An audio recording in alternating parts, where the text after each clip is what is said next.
बचपन से ही इमाम हुसैन को बहुत प्यास लगती थी। आप रात के बीच में पानी मांगते थे।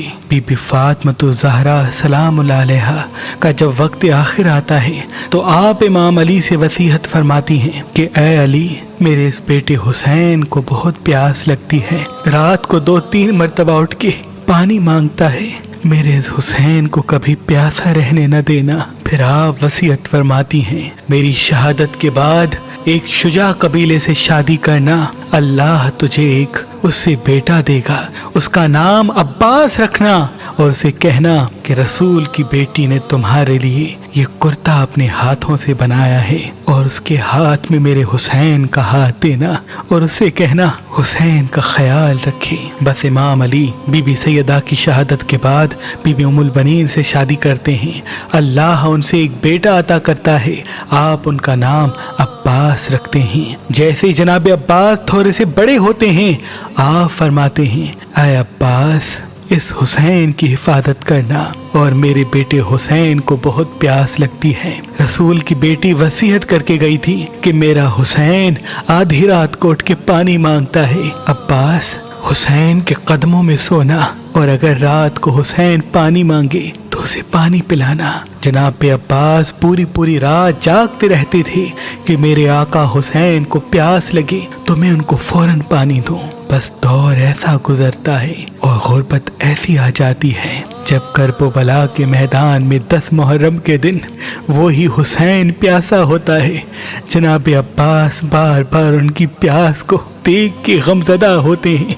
इमाम हुसैन के बच्चों की प्यास को देख के रोते रहते हैं। जनाब अब्बास इमाम हुसैन के कदमों में अपने बेटे कुर्बान करते हैं, अपने भाई कुर्बान करते हैं। आप फरमाते हैं, ऐ मेरे आका, मुझे इजाजत दें ताकि मैं भी मैदान में जाके इन जालिमों को बताऊं कि मैं अली का शेर हूँ। जनाब हुसैन फरमाते हैं, अब्बास तुझे मेरे बाद मेरी बहनों के पर्दे की हिफाजत करनी है। बिलाखिर जनाब अब्बास के पास 4 साला बच्ची बीबी सकीना बिनते इमाम हुसैन आती हैं और फरमाती हैं, ऐ चाचा, तमाम बच्चे प्यासे हैं और कहते हैं कि जिसका अब्बास जैसा चचा हो वो कैसे प्यासे रह सकते हैं।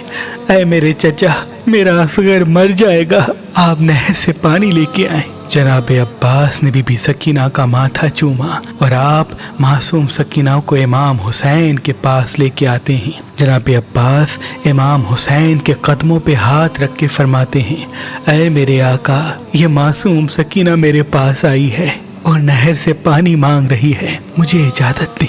इमाम हुसैन की आंखें नम होती हैं। आप फरमाते हैं, ऐ अब्बास, जा उस बहन के पास जिसकी चादर का तो मुहाफिज है, अगर ज़ैनब तुझे इजाजत देती है तो नहर फरात चले जाना। बस जनाब अब्बास बीबी ज़ैनब के खेमे के करीब आके आवाज देते हैं, ऐ मेरी आकाज़ादी, गुलाम आया है। बीबी ज़ैनब जनाब अब्बास की आवाज सुन के कहती हैं, ऐ मेरे भाई, हुक्म करें। जनाब अब्बास फरमाते हैं, ऐ मेरी आकाज़ादी, मैंने जिंदगी में आपसे कुछ नहीं मांगा, आज बच्चों से शर्मसार हूँ। वो बार बार मेरे पास आते हैं और पानी के लिए तड़पते हैं, अब मुझसे बच्चों की प्यास देखी नहीं जाती, मुझे इजाजत दें ताकि मैं नहर से पानी लेके आऊं।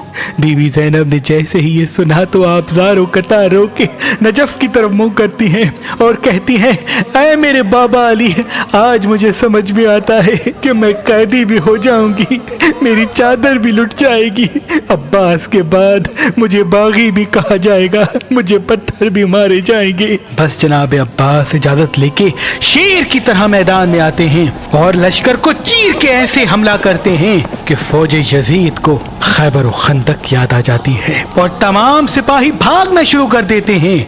अब्बास दरिया फरात पे काबिज होते हैं, मश्क में पानी भरते हैं और बीबी सकीना को याद करते हैं। बस पानी भर के मश्क को अपने कंधे पे सवार करके खयाम की तरफ जब पलटने लगते हैं तो फौज यजीद में ये आवाज बुलंद होती है कि अब्बास को खयाम तक पहुंचने नहीं देना।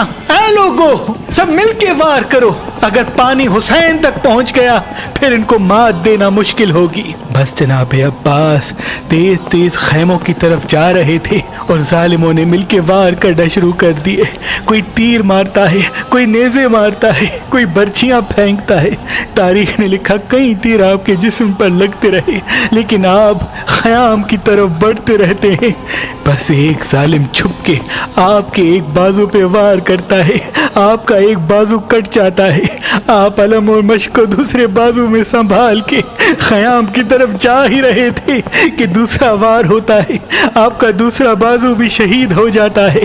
بس آپ مشق کو اپنے دانتوں میں سنبھال کے خیام کی طرف بڑھتے جاتے ہیں اور تیروں کی بارش مسلسل آپ پہ ہوتی رہتی ہے۔ ایک تیر مشق کو لگتا ہے اور مشق کا پانی بہنا شروع کر دیتا ہے، پھر ایک تیر آپ کی آنکھ میں لگتا ہے، آپ کی آنکھ سے خون بہنا شروع ہو جاتا ہے۔ بس آپ یہ چاہتے ہیں کہ آنکھ کا تیر نکالا جائے۔ آپ جیسے ہی اپنے زانوں کی مدد سے تیر نکالنے کے لیے جھکتے ہیں تو کوئی ظالم آپ کے سر پہ گرز مارتا ہے، آپ گھوڑے کی زین سے زمین پہ آ جاتے ہیں۔ سپاہی سارے ایک ساتھ حملہ کرتے ہیں، جناب عباس کی لاش کو پامال کر دیتے ہیں۔ امام حسین نے جیسے ہی دور سے علم کو گرتے ہوئے دیکھا، آپ دوڑ کے جناب عباس کے پاس پہنچتے اور کہتے ہیں، اے عباس تمہارے بعد میری کمر ٹوٹ گئی۔